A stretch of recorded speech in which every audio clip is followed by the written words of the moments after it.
8, né? Capítulo 8, né? Do seu material impresso.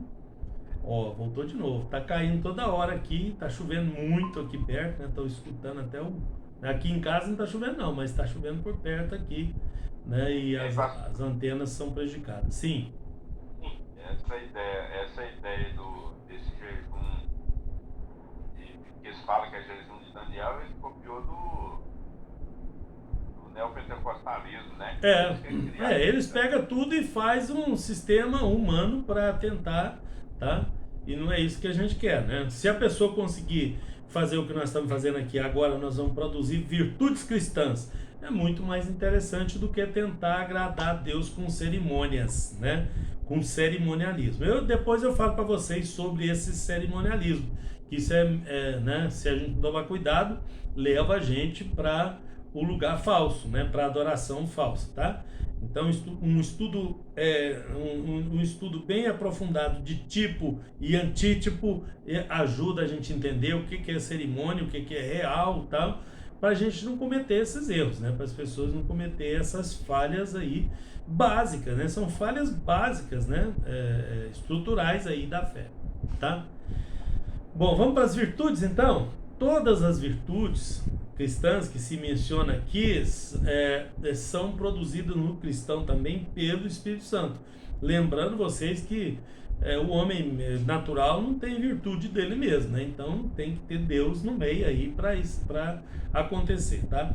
Este, né, aliás, é um dos segredos do cristão fiel, submisso a Deus, né? Fazer o que Deus quer que seja feito no seu dia a dia. Voltando a lembrar vocês que nós somos seres sociais e que Deus exige de nós um padrão ético, um padrão moral, tá? Um padrão que é elevado para nós. Nós viemos do mundo, né, com um padrão baixíssimo, aí Deus exige de nós um padrão bem mais alto, e agora a gente tem que se adaptar através da palavra, do conhecimento da palavra, de estudar a palavra.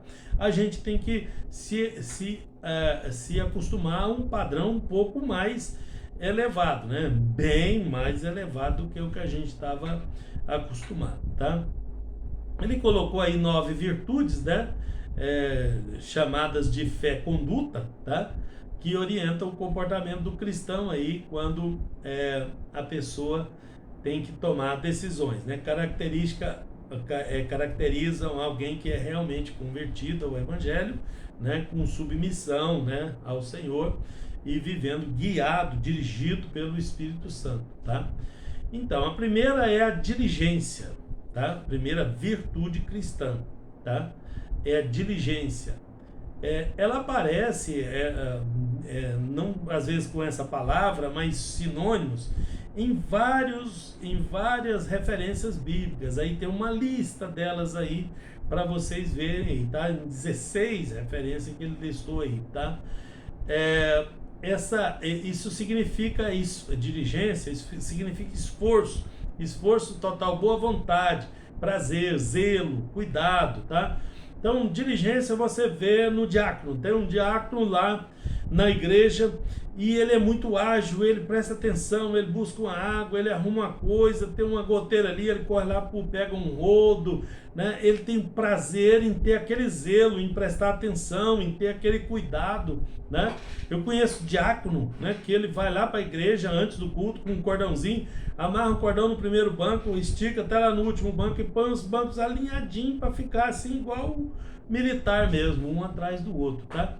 O que é isso? Isso é empenho, meu irmão. Isso é zelo, isso é diligência. A pessoa quer fazer o melhor dele, ele quer servir no que ele está fazendo, ele quer fazer o melhor, tá? Quando ele vai para a palavra, ele procura saber, procura investigar, ele quer entender a coisa, quer estudar mais profundamente, isso é diligência. Então a gente tem que buscar as coisas diligentemente, servir a Deus diligentemente, tá? Esse termo aí traz uma importante qualidade cristã que é agradável ao Senhor, a pessoa esforçado, a pessoa zeloso, a pessoa que tem prazer em servir, né, em fazer, que se empenha, que se dedica. Isso custa, às vezes custa até caro, né? A pessoa sai daqui, vai lá na igreja lá para prestar um serviço, para ajudar, para pregar, para fazer alguma coisa, né? Daí custa para ele, custa tempo, custa, né, disposição, custa uma porção de coisa, mas ele é diligente, ele é servo, ele consegue servir ao Senhor com alegria, né? O diligente é aquele do Salmo 100, tá? Servir ao Senhor com alegria e apresentar a Ele com cântico.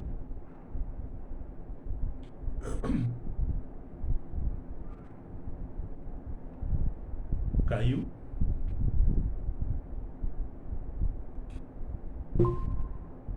Voltou. Aqui ele me mostra quando a conexão desaba. E a minha internet é rápida, aquela nova de fibra ótica, mas não está adiantando hoje não. A coisa está complicada. Bom, a fé. A fé aqui que também é um dom de Deus, né?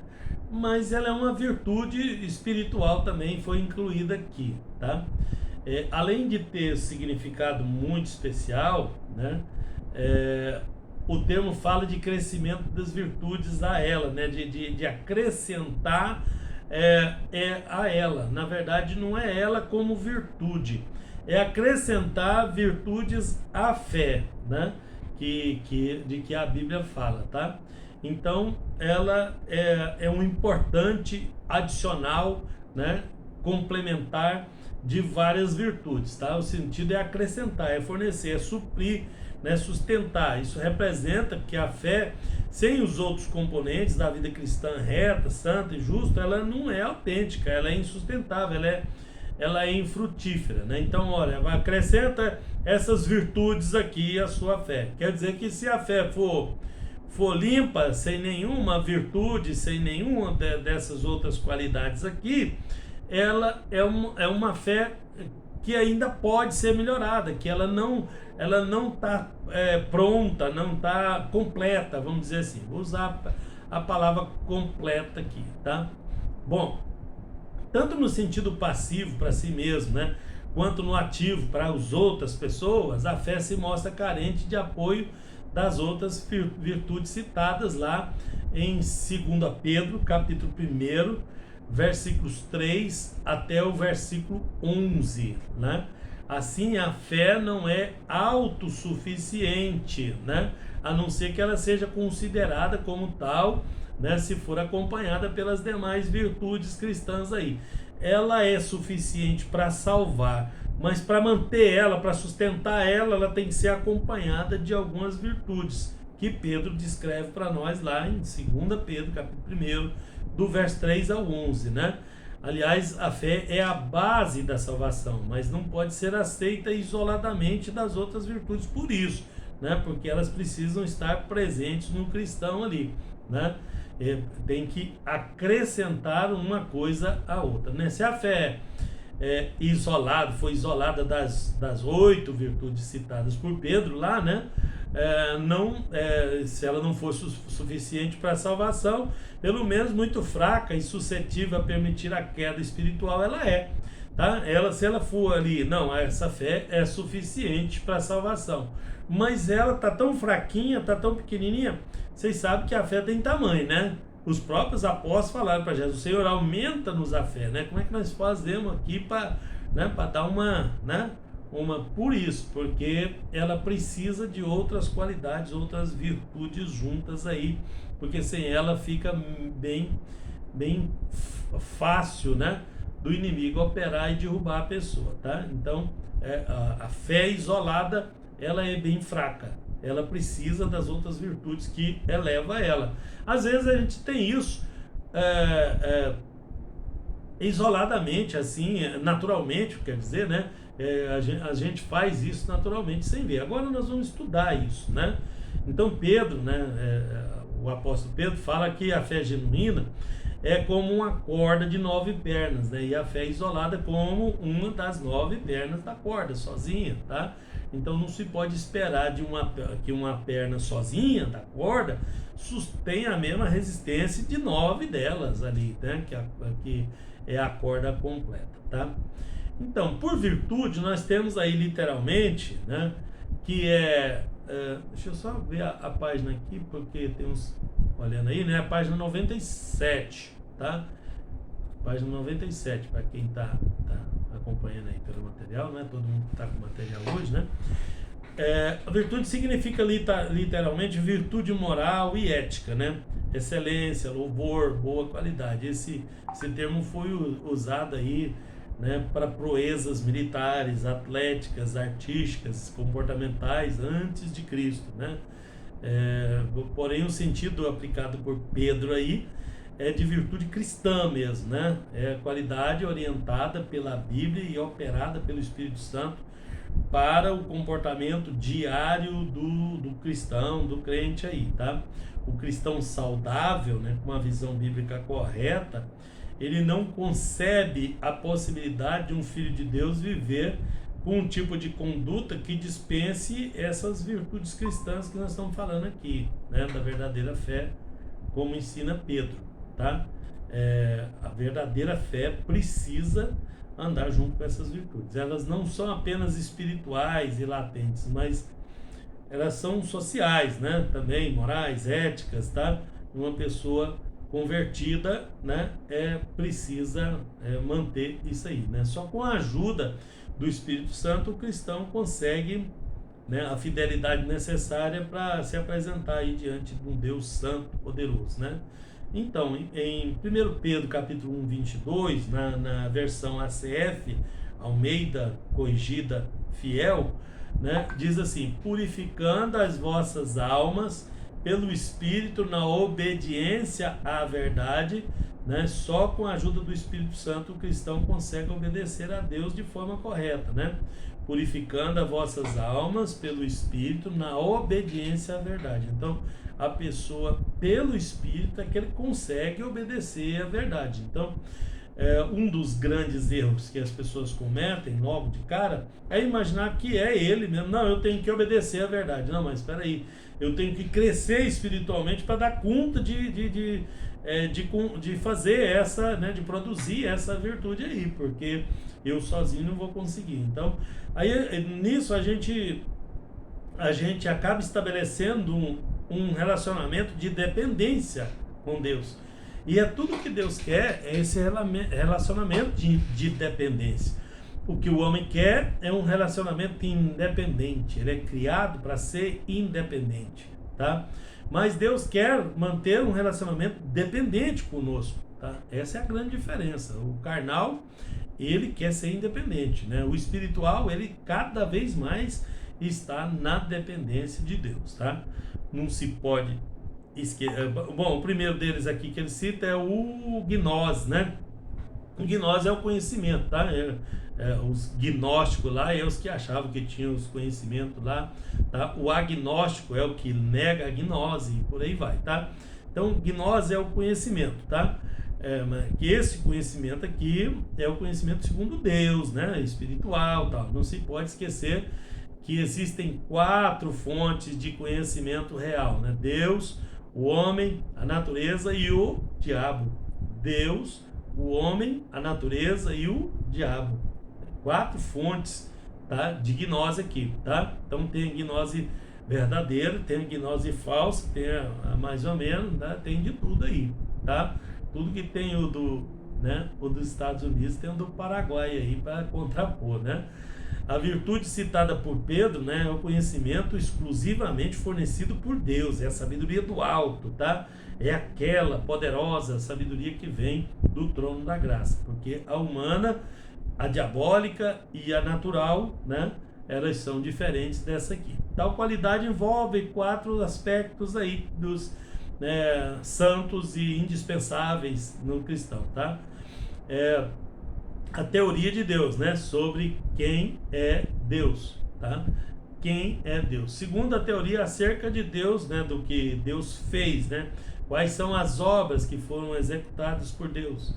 A teoria de que sobre tudo o que Deus disse, né? Quais são as palavras que Deus diz, o que elas significam na realidade para mim. 4, experiência real, vivida e pessoal com o Senhor, né? O que Ele faz pelos seres humanos e já fez por mim, para mim ou por meio de mim de alguma forma, tá? Então são premissas utilizadas, né, mais cientificamente para investigar aí o conhecimento e a participação de Deus nas atividades, tá? E então esse é um conhecimento dado por Deus, portanto, divino, celestial e espiritual, tá? Esse conhecimento aí, né, dado por Deus é que nos dá a possibilidade de entender Deus. Como é que vai entender Deus, né, cientificamente? Não vai, né? Mas as premissas científicas é respondida pelo próprio Deus na Bíblia, tá? Bom, segundo Pedro, capítulo 3, verso 18, né, é interessante deixar de lado, né, além de outras três heresias, o que diz o deísmo, por exemplo, tá? Deus criou o mundo e o abandonou à sua própria sorte. O deísmo prega que Deus criou o mundo e mas deixou ele para lá, não interfere nele, não tem nada a ver com isso, tá? Tem o agnóstico, que é aquele que nega a gnose, nada se pode conhecer acerca de Deus, tá? E o gnóstico filosófico, que já vem para o lado da salvação filosófica, do lado de Deus. Então, tudo que tem o verdadeiro tem o falsificado lá para contrapor a isso, tá? Bom, a temperança, porque o Pedro cita essa temperança lá, né? Acrescentar a vossa fé, né? A temperança significa com todas as letras o autocontrole, aquele fruto do Espírito que nós falamos lá, né? Que é os próprios sentimentos, impulsos, emoções carnais, né? Então, ser cuidadoso, e isso, né, nós temos que acrescentar a fé. Por isso que lá, quando a gente está falando de fruto do Espírito, eu já estava mostrando para vocês, já estava falando para vocês essa questão aí, tá? De que uma coisa é ligada à outra, né? Você precisa encaixar uma coisa com a outra, com a outra, com a outra, e vai produzir o todo aí. Quando falta uma parte, né? Quando a pessoa é falho numa parte, então ele é muito vulnerável naquela parte, tá? E isso pode danificar as outras que ele tem um pouco mais de facilidade. Então a gente tem que treinar isso aí, né? Mais homogeneamente, né? Todas essas virtudes aí, tá?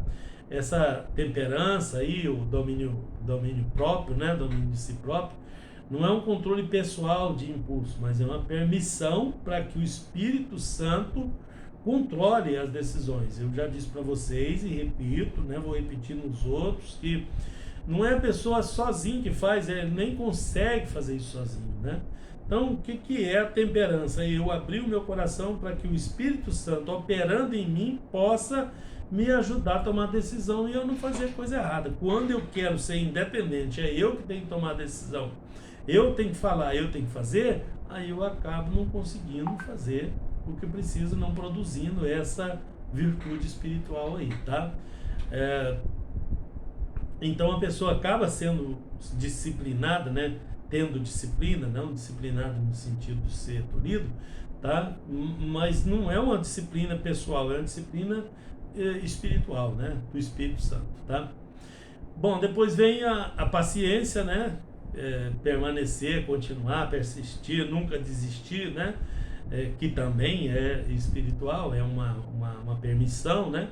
O termo tem um sentido expresso de firmeza, né? De insistência, constância, né? E a paciência dentro do plano de Deus aí, da obediência, da submissão, tá? Em português, a paciência em si mesmo parece fraco para expressar o sentido de permanecer sobre as ordens de Deus, né? Então, com a tradução aí, as palavras do original soam mais forte aí, né? Do uponem, que é do grego, né? Da Septuaginta, tá? Ser firme e persistente, perseverante, parece explicar melhor do que a paciência, né? Firmeza, perseverança. Paciência parece muito vago, né? Essa tradução que veio para o português aí, né? Então, uponem vem de upomone, tá? É a raiz principal do grego, tá? Que fala dessa força, dessa perseverança, dessa firmeza que a pessoa precisa ter, né? Nessa virtude, tá? Dedicação a Deus, tá? Dedicação a Deus, né? Eu vou chamar aqui de piedade, né? Viver piamente, tá? viver piamente, né? Quer viver piamente em Cristo, né? Na verdade, a piedade não é muito de ter dó das pessoas, tá? É viver, né? Dedicado a Deus, tá? A maioria das versões em português fala piedade no lugar de dedicação a Deus, tá? Porém, o que mais interessa ao cristão piedoso é o significado correto, né? Para si próprio, né? Vale lembrar que a verdadeira piedade não tem decisão própria, mas de Deus, né? Que é a viver piamente, viver controlado, dedicado a Deus aí. É o Senhor que controla a piedade do cristão nesse sentido. Porque piedade é usada em outro sentido também, né? Porque nenhum ser humano natural é capaz de ser piedoso no sentido da palavra que nós estamos falando aqui.